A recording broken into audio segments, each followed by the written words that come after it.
De janvier à juillet 2021, le Musée de la Résistance et de la Déportation de l'Isère a organisé une collecte participative afin de recueillir objets et documents de la Seconde Guerre mondiale pour qu'ils soient conservés et pérennisés. Composée de plus de 8000 pièces, la collection du musée est précieuse grâce à la diversité et la qualité des documents et objets conservés.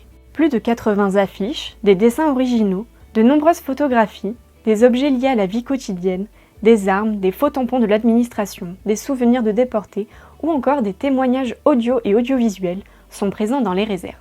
Le musée repose d'ailleurs sur une collecte de documents initiée en 1962 par Henri Guillard auprès de ses élèves alors qu'il est directeur d'une école primaire.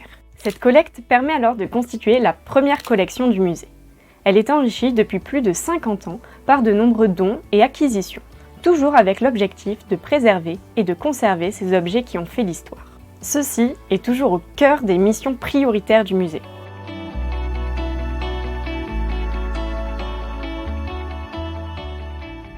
Le Musée de la Résistance et de la Déportation de l'Isère a lancé une grande collecte participative le 1er février 2021 pour répondre à 3 objectifs. Le premier, c'est tout d'abord celui d'une période charnière, celle de la disparition des témoins, des derniers témoins, et de pouvoir éviter que des objets, documents soient perdus du fait de ces disparitions, et donc de pouvoir justement arriver à un moment donné où le musée se positionne comme étant le lieu pour recueillir ces objets et documents.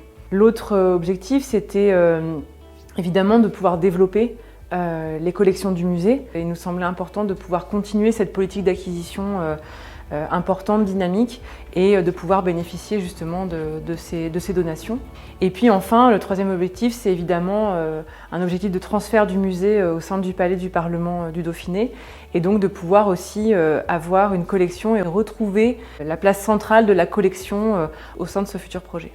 Donc cette collecte participative, en fait, elle va permettre d'aller peut-être un peu plus profondément dans la connaissance de l'histoire de nos territoires du département, parce qu'il y a eu des moments de l'histoire de cette Seconde Guerre mondiale qui sont totalement différents d'un territoire à l'autre. Bon, il y a eu la résistance à Grenoble, il y a eu la résistance sur le territoire du Vercors, il y a eu la résistance également dans le Nord-Isère et notamment sur l'ouest du département.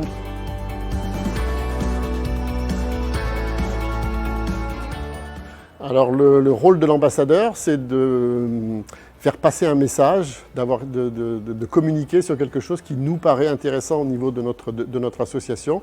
Donc voilà, c'est de se dire qu'il y a quelque chose qui peut intéresser, qui nous paraît utile, qui nous paraît bien fait, accessible. Donc on dit, ben voilà, on va en parler avec eux. Il était important pour moi que ces objets ne soient pas juste jetés, qu'ils soient conservés et qu'ils puissent être montrés dans un musée.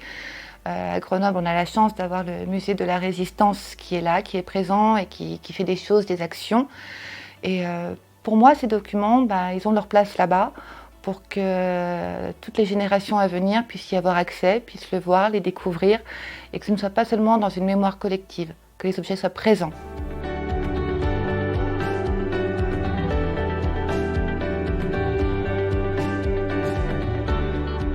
Alors, je venais en aide aux donateurs principalement par la voie du téléphone, puisque beaucoup de personnes étant assez âgées, voulant participer à cette collecte, n'avaient pas forcément de facilité sur Internet pour remplir les fiches.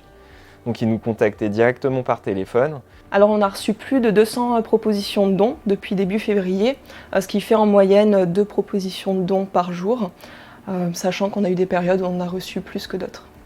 Donc maintenant que la phase de collecte à proprement parler est terminée, il va y avoir tout un travail d'étude des propositions qui va s'enclencher avec un premier comité scientifique interne au musée qui se déroule début juillet, et puis un second comité scientifique qui va statuer sur l'inscription à l'inventaire des objets.